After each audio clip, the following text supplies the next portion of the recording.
How many of you are developers? Okay, I think that's good. That's pretty much all the hands. How many of you are Java developers? Okay. What about Python? Good. JavaScript? Good. Okay, so some of you are probably more aware of some of the things I'm going to talk about than others, but this isn't really a Java story. It's about something much bigger. It's about cybercrime and its new big brother, which is called cyber war. And I'm going to take you through what's going on, and then we're going to look at what's happening in the industry to deal with this, and look at how that affects all our lives, whether you're a Java developer, a Node developer, a Python developer, PHP developer, whatever you are, there are things that are going to occur to you. So let's start with busting some stereotypes. When you think about cybercrime, and we all know about it, we've all read about it, it's in the news, and it's like, what do you think it is? Do you think it's somebody walking down the road trying to get into your house or your car, trying the doors, looking for something to steal? Is it opportunistic? Are they going, oh, I found a way in? It's just unfortunate. You left something lying around, it got picked up. You left the door open, somebody burgled your house or whatever. Opportunistic. Is it like that?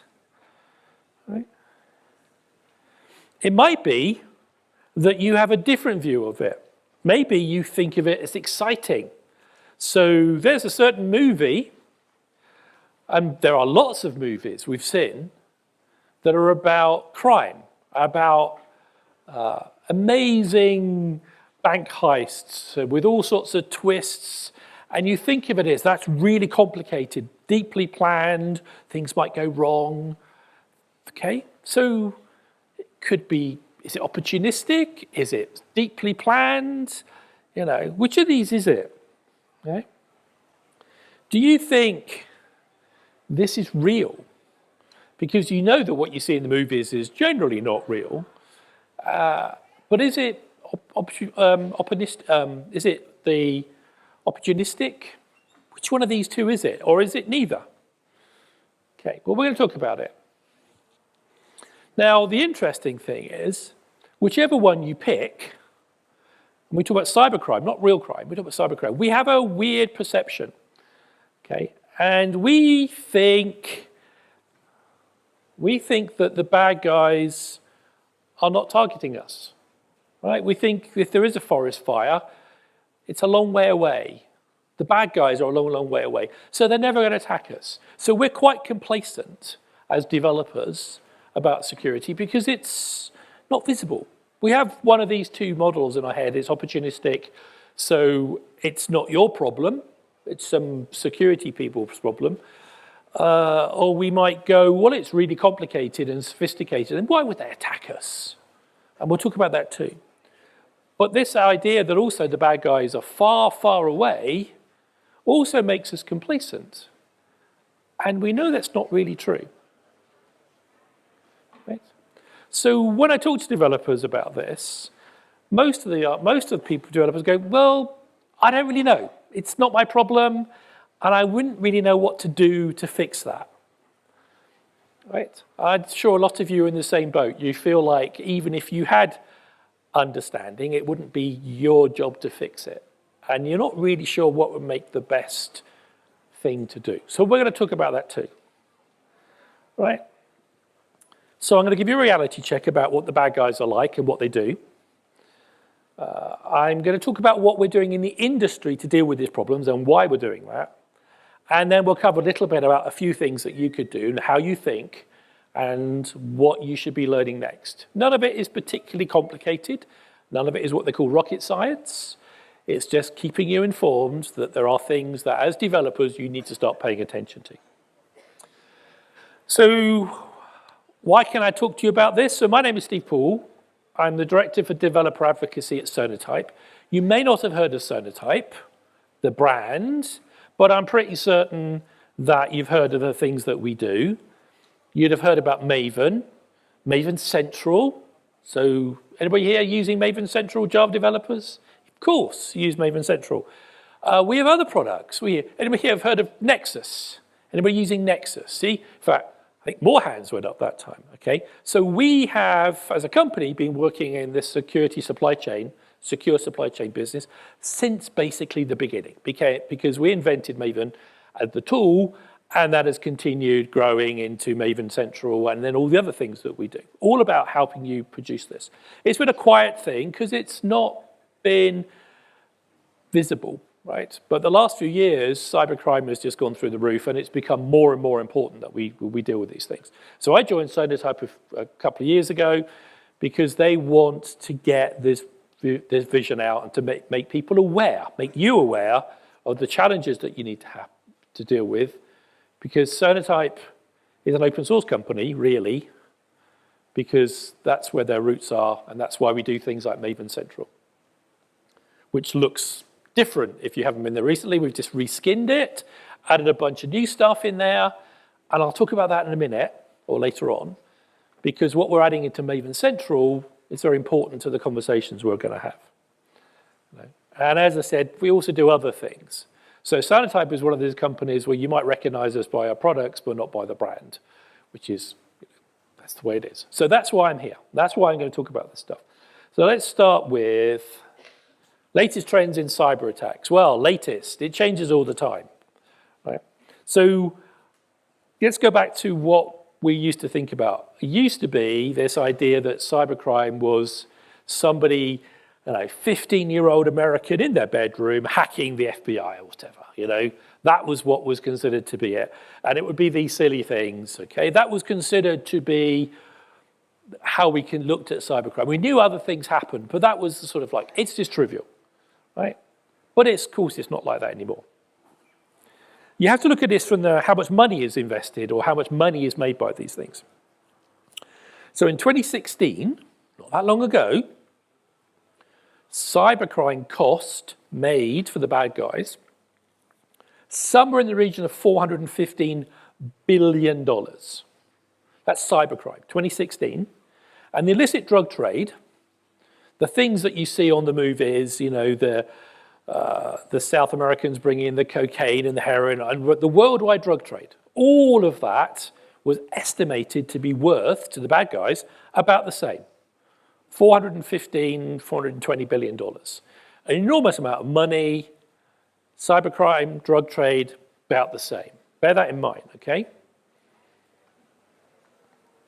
If you turn that number into something a little bit more real, or physical, if you take $415 billion and you divide it into how many of these big US carriers can you get, the big ones in the world, how many can you get for $415 billion? Right? Well, you can get 50.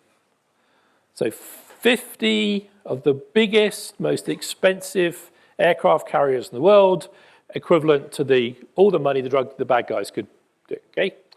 That's still a pretty impressive thing, right? Because there's not even 50 in the world, okay? Right? So that gives you an idea of what you can get for your money. Unfortunately, cybercrime has been growing at about 50, 60% per year since then. The red line on this chart is the drug trade. You can see it's slowly going up. The blue line is, right? And the main reason is being a cyber criminal is easy, very profitable, can't get caught, hardly ever get caught. Drug trade, we know how drug trade works. It's a physical thing.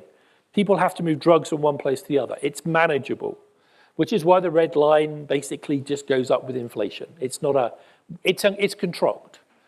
Cybercrime, out of this world. So now, if you go back to 415 billion in 2016, okay, it's now gone up to $6 trillion. I can now buy 620 of these carriers. And if you want a different number, each of these carriers, if you add up all the number of fighter jets that you can have, on each of these. 620 lots of fighter jets is 85,000 fighter jets.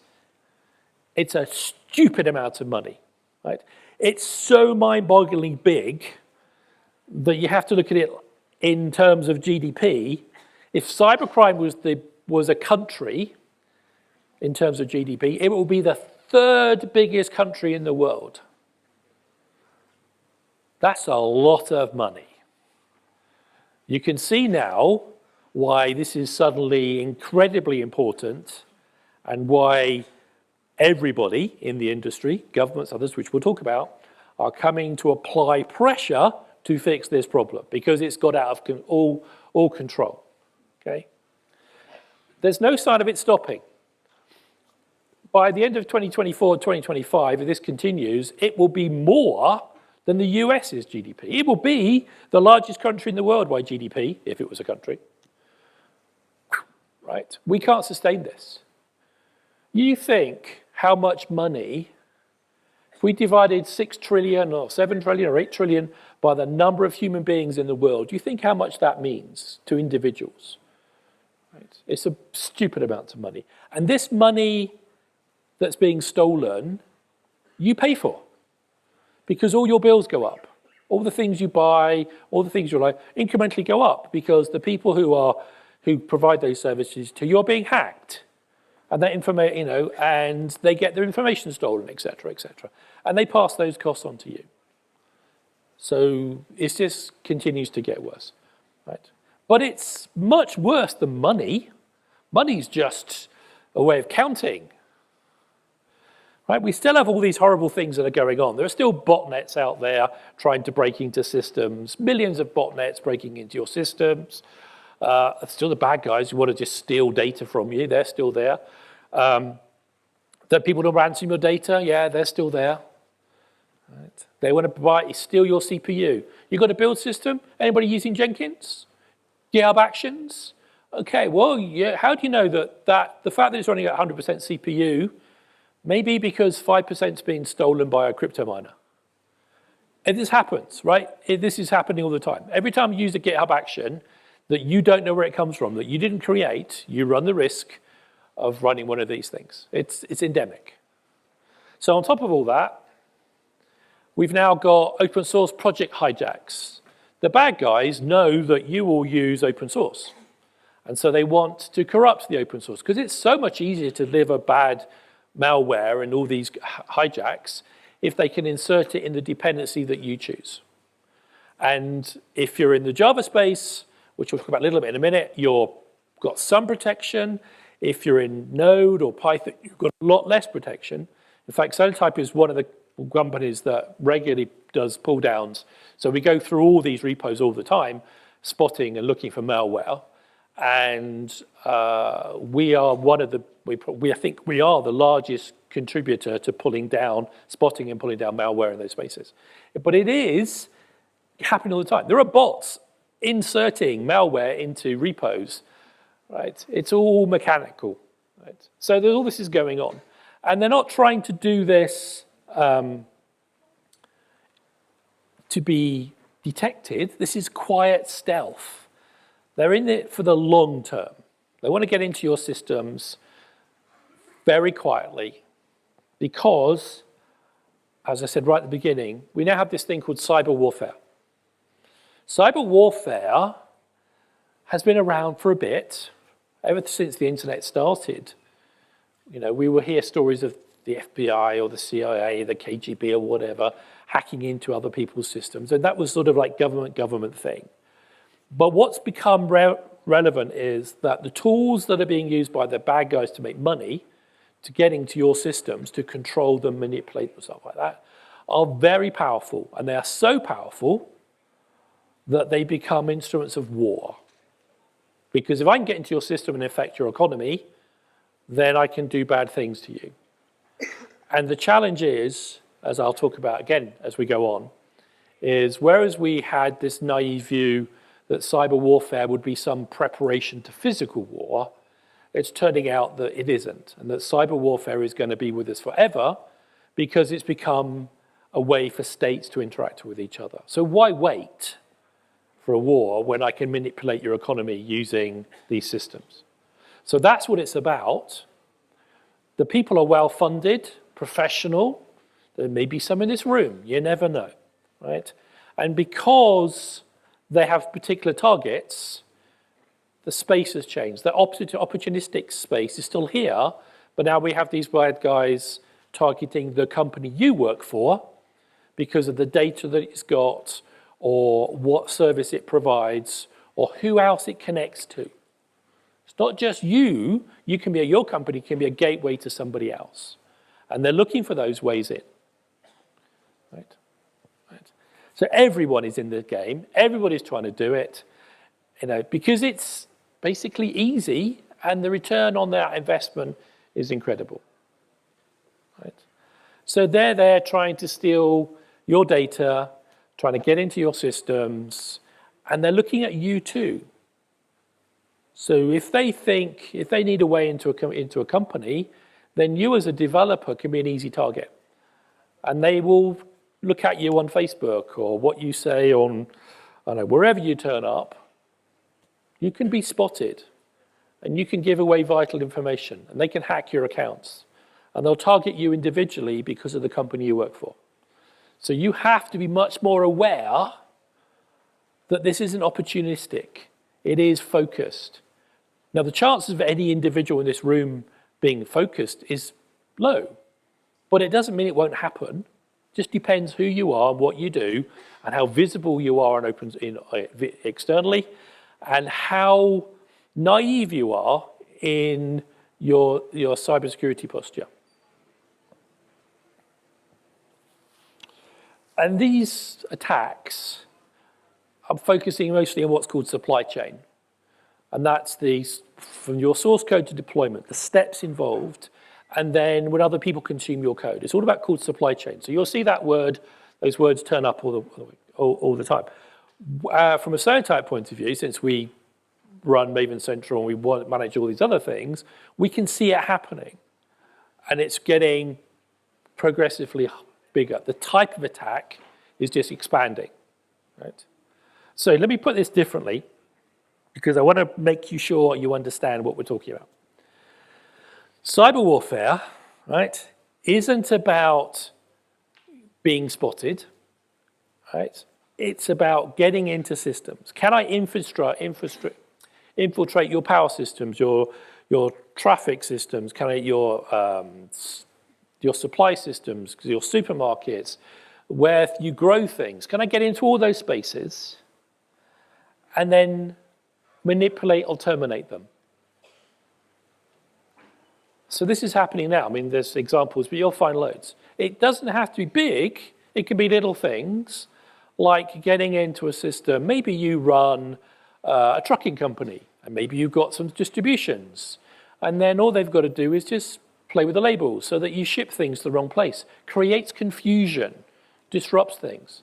Maybe we turn off all the train signals in your country for 10 minutes, causes disruption. And everybody goes, that happens, that's software.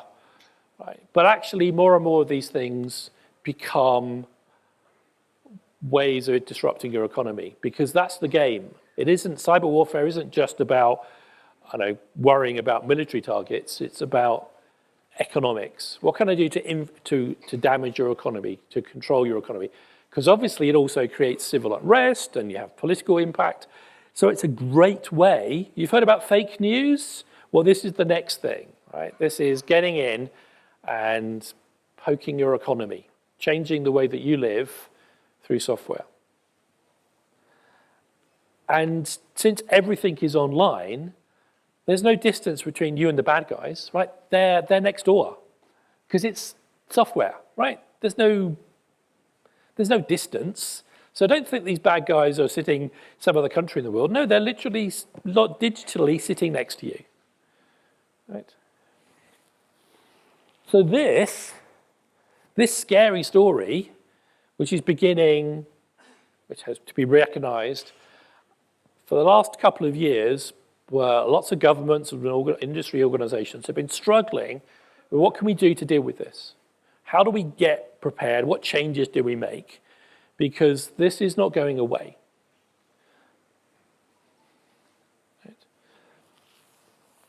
said that, yeah. So we know that they're targeting open source because open source is just so easy to get into.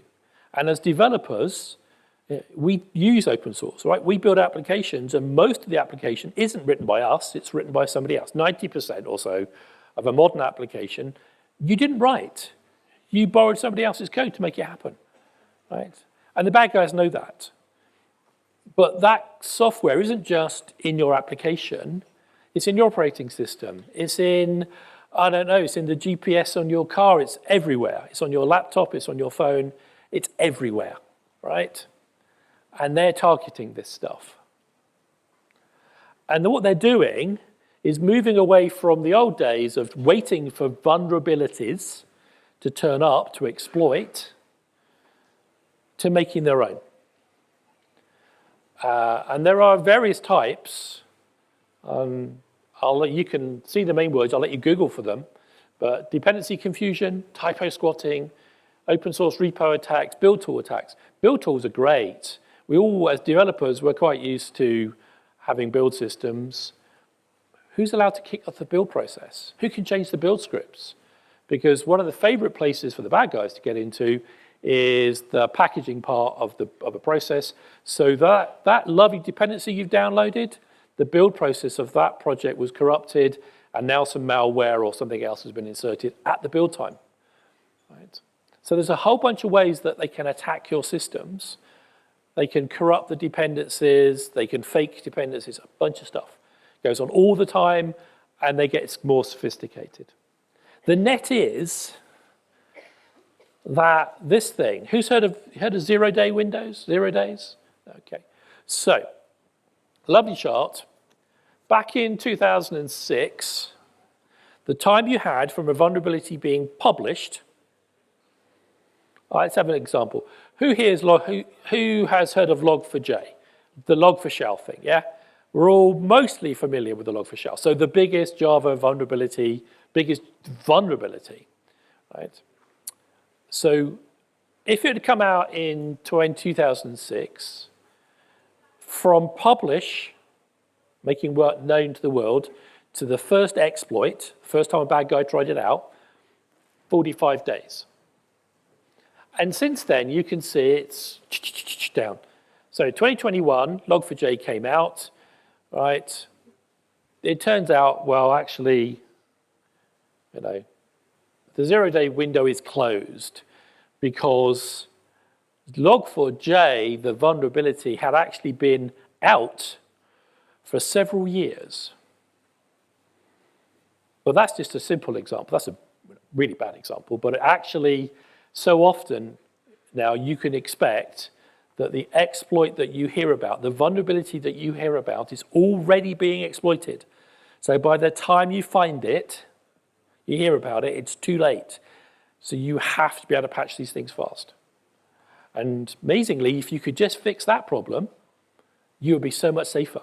Just being able to patch like that, which we know that that's, for most people, that's really hard. Now, I put some words up here. I talk about from publish to exploit. Well, publishing these vulnerabilities is being reduced because they're valuable weapons. So by the time they get published, if they get published, it's too late, right? And we know, we have evidence of large nation states spending millions of dollars preventing bad guys preventing or paying off security researchers not to publish a vulnerability because it's such a great weapon, right? Right? And some countries are saying you can't report these things until you've gone through the government. And then it may or may not get reported. This is what we're facing, right? And the more severe, the more useful that vulnerability is to the bad guys, the nation states, right? The less likely it is to be published. So you can expect that when major vulnerabilities come out, it is going to be a crisis, and you have to fix it. So log4j was the first one that came along the timescales. It's not going to be the last. We're going to get another one at some point, right? And finding and creating these vulnerabilities is an enormous industry, because if you can be paid millions of dollars to find a vulnerability by some nation state, wow, hey, that's worth money, isn't it? Do you want to stop being a developer and want to become a hacker? Well, if you've got no morals, then you may be able to make millions if you're good at it. Right? So that's where we are. Cybersecurity is to exploit first. You don't have time. That has to be in your head. Okay, right. Oh, and yes, one more thing. You think that's not bad enough? Let's add more. AI, ChatGPT. We've all seen the fun that's happened in the last few months.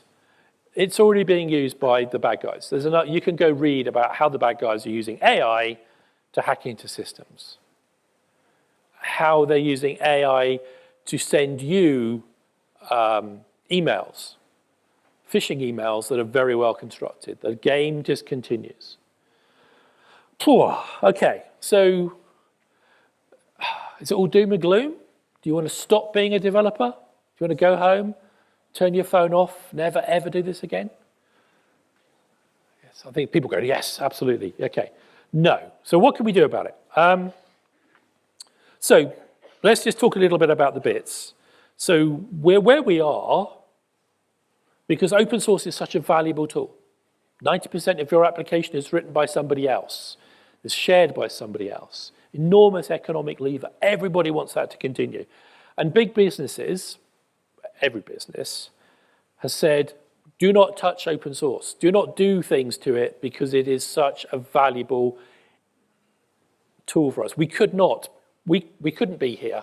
Literally, we couldn't be in this room without open source. Somewhere open source was used. Probably loads of open source, right? And so far, business value has won over security, right? But when we hit that $6-7 trillion thing, it was becoming obvious that that wasn't sustainable. But when it tripped over into becoming a cyber warfare weapon, suddenly everybody stands up. Because suddenly this is literally about existence and what can happen to your life. It's not about money anymore, it's about something more fundamental, right? And so the governments, led by the US, of course, are going, we're going to fix this problem. And governments only have one weapon, and that's a big stick. So we're going to talk about what that big stick looks like. So it starts with this guy, and he put out an executive order, as they do, which said, go fix the problem.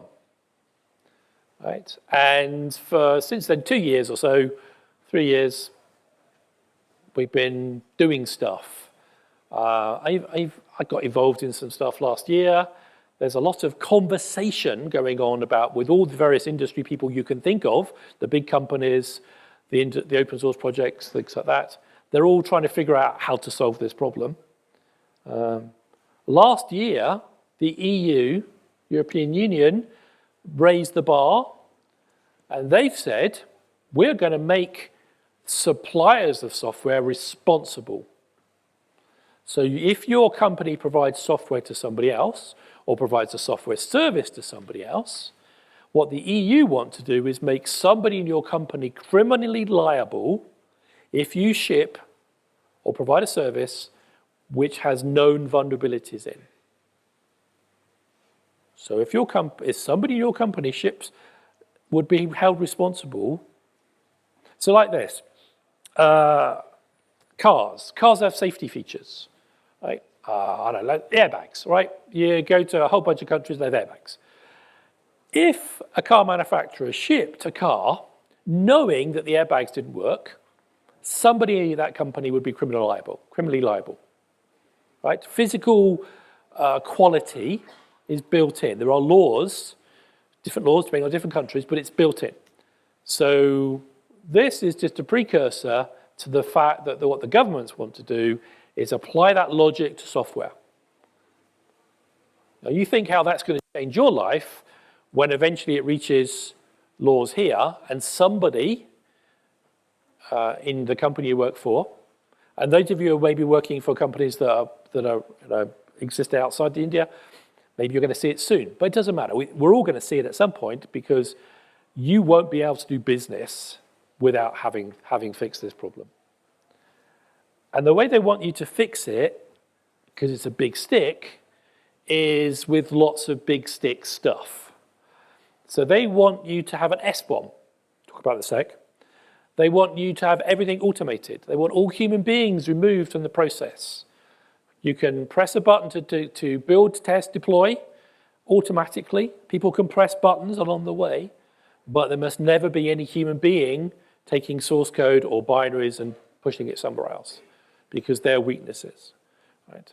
Now, the other words you see, like evidence, supply chains, demonstrations, right? They are going to say you have to demonstrate that you're doing the right thing. You have to prove that you have the evidence, that you have software integrity. Right? Now, these are all great words. We're still working out what they mean, because it's a big thing to go from none of this to all of it. The biggest challenge for all of us, though, is the way that you build software, the build processes, the way you think about development, the way you choose software is going to change, because this forces you to think differently. And we'll touch on that in a minute. Right. So, what are we talking about? Some basic stuff. So securing the supply chain, this thing, source code to deployment, that process is number one. And proving that it's secure, that's the thing they want to focus on. The other thing is looking at the projects, the open source projects themselves, and going, how can we work out whether they are safe or safer compared to something else? How do we provide you as developers with the data you need so that when you select stuff, it's the right stuff? So we're working on that. And automation. It's all about automation. Not for productivity purposes, but of course that would help. You'd all be a lot better if everything was more automated. But automation removes human beings. Human beings are weaknesses in the chain, so none of that. Okay? And then, belatedly, as much education for you. Hey, here we are, a bit of education. Right. And the tipping point, as I said, for all of this was Log4j, right? Because this thing came out, right? This is the thing where we said it's the worst thing ever. And unfortunately, because of our reaction, it just tipped it. It was just the right time. So this is downloads from Maven Central, okay? And so you can't, let me put the numbers up a bit bigger. Numbers change, but 2021, Log4j gets announced. A good chunk of the world, 60-odd% of the world, patches, and are no longer downloading vulnerable versions of Log4j. But 33% or thereabouts still, now, right now, are still downloading vulnerable versions of Log4j. This came up in meetings, Log4j came up in meetings with the US government and military, and ones or two that I've been at, and it's held up as an example of how the software industry is struggling to control itself. Because it goes, if consumers don't get it, we've got to fix the problem.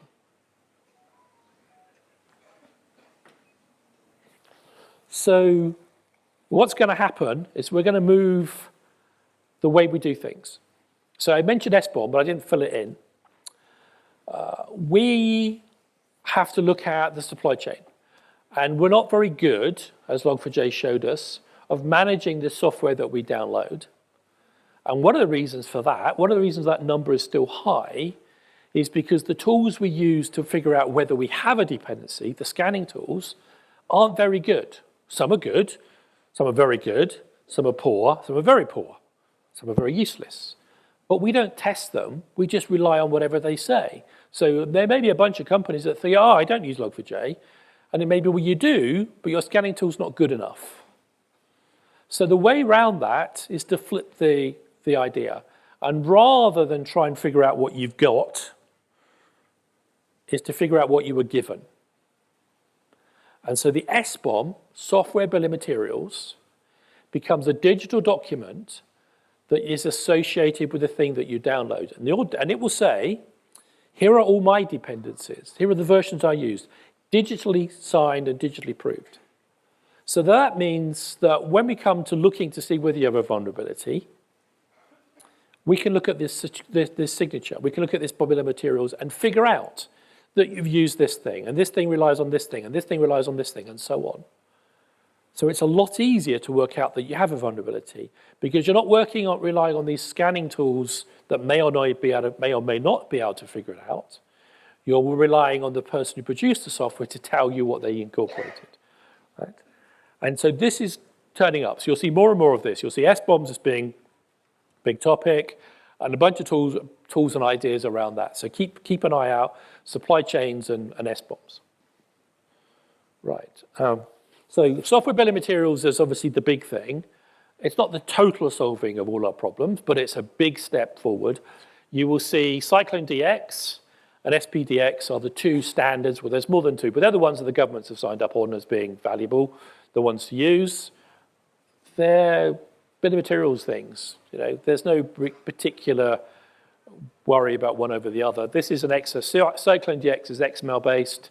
SPDX is based on its own format, which they use for license management. You may have heard about them. That's evolving, right? And you can do this yourself. You can go off and build an S-bomb out of your Maven. If you've got Maven or Gradle, or in fact any of them, any of those base tools, you can generate an S-bomb and see what you've got.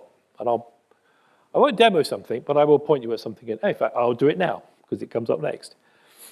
It's an aside. So Sonatype have this tool which we put out called Bomb Doctor.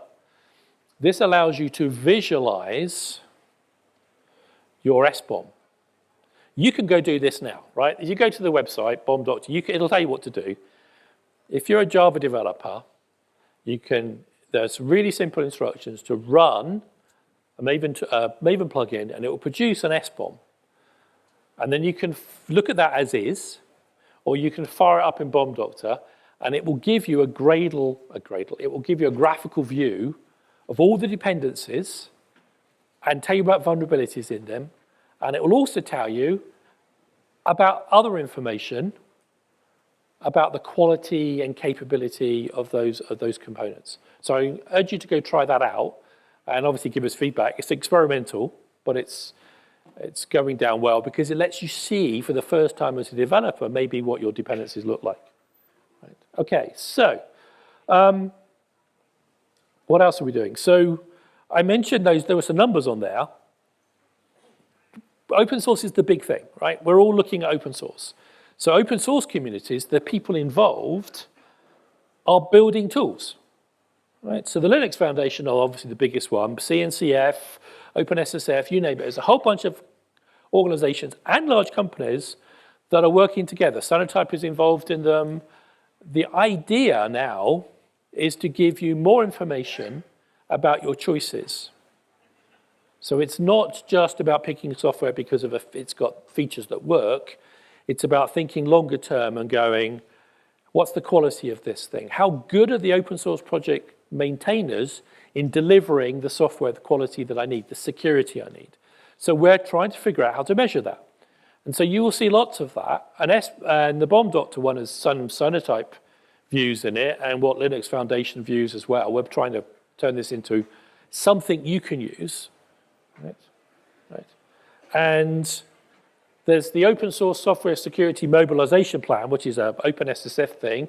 If you want to get involved, come and join the OpenSSF and get involved in all these bits and pieces because we're all trying to figure out what's the right way of assessing open source projects and qualifying it, quantifying it, so that we can give you that information. Right.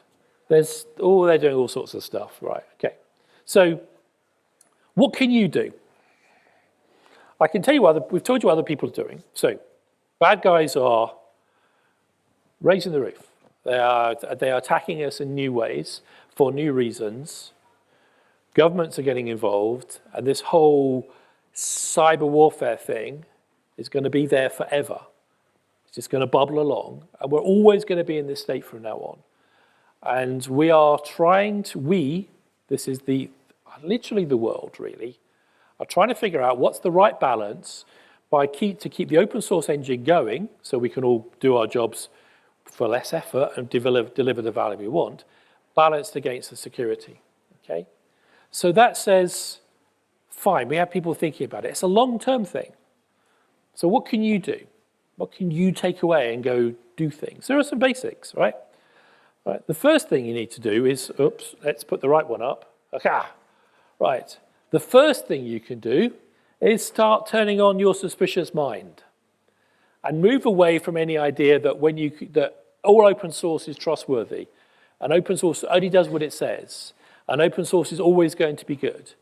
And you have to switch this into prove it. Am I certain that this is the right choice? Because it may be a lot safer not to go and choose some left pad package because it saves you 30 seconds. It may be better just to write your own piece, your own version, because at least you can control that. Because if the open source project that you consume doesn't follow the right sorts of guidelines, doesn't behave right, then you may find you've just had a major vulnerability. So you have to be suspicious. So that's the first thing.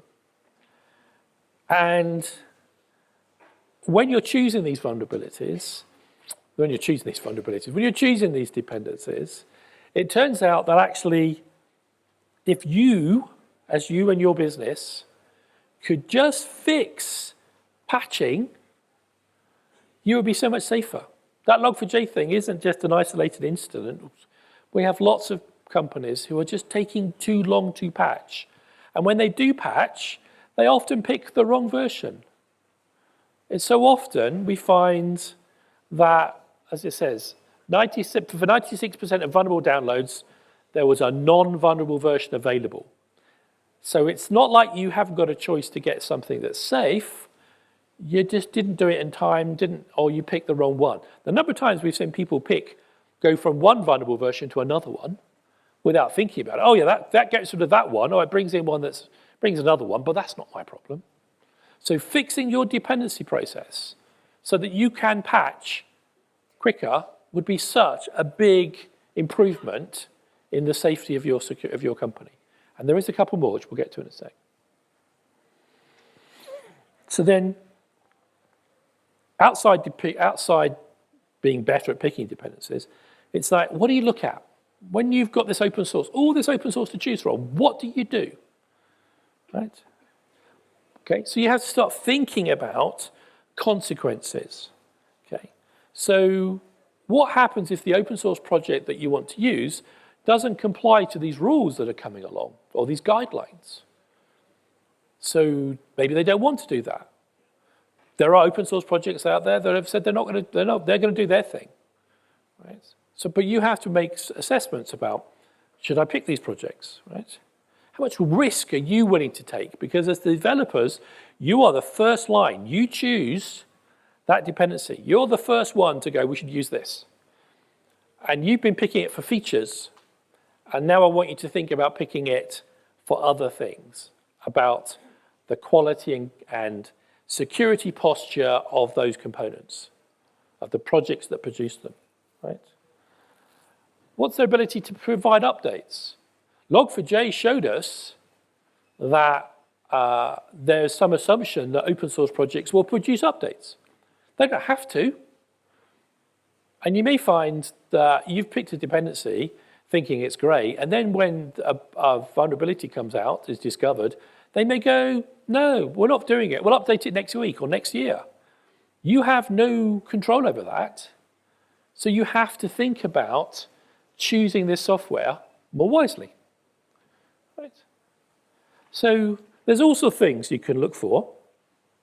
So you can look at how often do they release? Do they have a nice release cadence? Because those that do tend to be better controlled. If they have random release cadence, then maybe they're not that in control of their development, right? Do they have one committer? Well, maybe that may be problematic. Do they have 10,000 committers? That's an enormous problem because anybody can commit anything, right? Do they use scanning tools? Do they use analysis tools? Are they involved in looking at their own quality, right? Do they do breaking builds? There are some projects that are renowned for not following semantic versioning and doing breaking breaking changes on dot releases and things. Well, you know, right, cool, understand that. Understand their behavior and their thought process, right? And do they often have no path forward? What that means is, when you look at the versions that they've got, that they've released, are any of them vulnerability free? Because quite often you'll find that some of the projects that aren't maintained on a regular basis, they don't release very often, they don't have the time. All right? And so then you're broken, because if it's discovered that there's a vulnerability in one of these releases, you have nowhere to go. And if these guys aren't thinking about this for you, then you're in a problem. You've got a problem if and when it occurs. Right? There are a bunch of other things you can do. Like, do they have a security.md file in their GitHub repo? Okay, because that's one of the nice lists. If you go to GitHub, there's a nice list of things you should do. Right? Do they have a vulnerability reporting process? Do they tell you how to tell them that there's a problem? Right? Do they have a build process that is secure? It'd be surprising how many open source projects anybody can kick the build process. It's all about thought. What thought did they put into security? Because you want them to be better at it, really better at it than you are, because you're using their code. Now, you have no right to ask them to do this, because it's an open source project, but you can choose the ones that do, right? And you can look at their quality. MTTU is another thing you hear is beginning to turn up, another way of measuring quality. There's a lot going on, right? Now, there's one other thing. We did a whole bunch of studies around behavior. And when we look at open source projects, there's already indicators that tell you an open source project is likely to be better, more secure than anybody else, the other ways. And the simple answer is, yeah, there's a really simple one, which you probably can't read the words, but there's one in the middle. These are all the different characteristics that we measured. And if you do code review, if your open source project that you consume does code review, it is a magnitude better at managing security issues. Just doing code reviews. Because it demonstrates they care about the quality of their code. They have thoughts about it. So maybe that's something you should be thinking about doing too. Right? Now look, there's all sorts of other things you could do. Stereotype has got a whole bunch of ideas. Because we can see behavior, we can see what people do, we can see what's happening in GitHub repos, we can see what's happening in download patterns, we can work out what makes sense. We can work out what we think the rules are. And those rules are being embedded into scoring that you'll see in Maven Central, and you'll see in our products, and you'll see in LiftCent in Bomb Doctor, right? There's a whole bunch of stuff, and you can Google for this, right? It's not hidden. We're all trying to figure out what this is going on. So, a few more things you could do. Anybody heard of OWASP? Okay, so next time I come and ask this question, you should all put your hands up, okay? Go Google OWASP. It is the project that will help you get just a bit more information about how to be a better, more secure developer. So OWASP has a whole bunch of stuff. It's part of the OpenSSF Foundation. These are the guys that have all sorts of tips and techniques, like coding defensively, secure design principles, right? All the rules that you should be following, all the guidance. You can go to OWASP and they'll tell you, do this, do this, do this, do this. It's all documented. It's not new, but it's just sort of not being used very much. And you need to become more aware of this to go into your own code, but also to be used as thought processes for the components you consume. Do they follow these things? Why not? Right?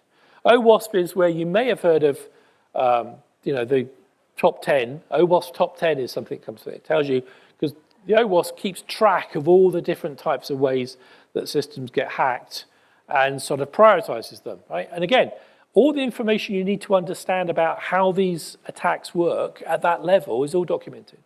You can just go read it. There's a whole bunch of education. Linux Foundation is churning out security education. Lots of certificates, lots of ways of doing better software development, which we all need to do. As I said, it's also about being used, how you educate yourself to understand the choices you're making when you choose other people's software. So, lots to think about. The big thing to take away is this whole idea about the cyber attacks changing, this cyber warfare thing, and this lowercase w war, this idea of getting in and affecting your economy, and that everybody wants to play that game because it's so easy. And at the same idea, everybody wants to shut it down because it's so damaging. So we have that fight, but it is happening. We have lots of people, lots of big companies, lots of industry figures, lots of, I say big companies, not just Google and IBM, but you name it, big businesses. Everybody's concerned. Everybody wants to fix this in a way that doesn't too much impact the open source communities. And so this effort of who's going to be responsible is going to be us. Us, and we are consuming of open source. We are producers of software. We are the people who are going to get it. We're the ones who are going to require the government legislation, whatever form it takes place, is going to come here. And because we are global, the chances are that all these rules will end up being applicable. Right? So we've got to think a lot better at how we choose software, because it's almost all about dependencies, because it's all about open source projects. It's about you choosing more wisely, and it's about us helping you learn how to do that. But you can get started by just turning on that critical brain and going, what choices, what other things should I think about other than whether this just does what I want? Okay. So I have another page of takeaways. There's lots of stuff going on here. And it is early days. And you're going to see new tools turn up. And you're going to see new ideas turn up. You're going to see some open source projects are likely to disappear because they don't want to do it.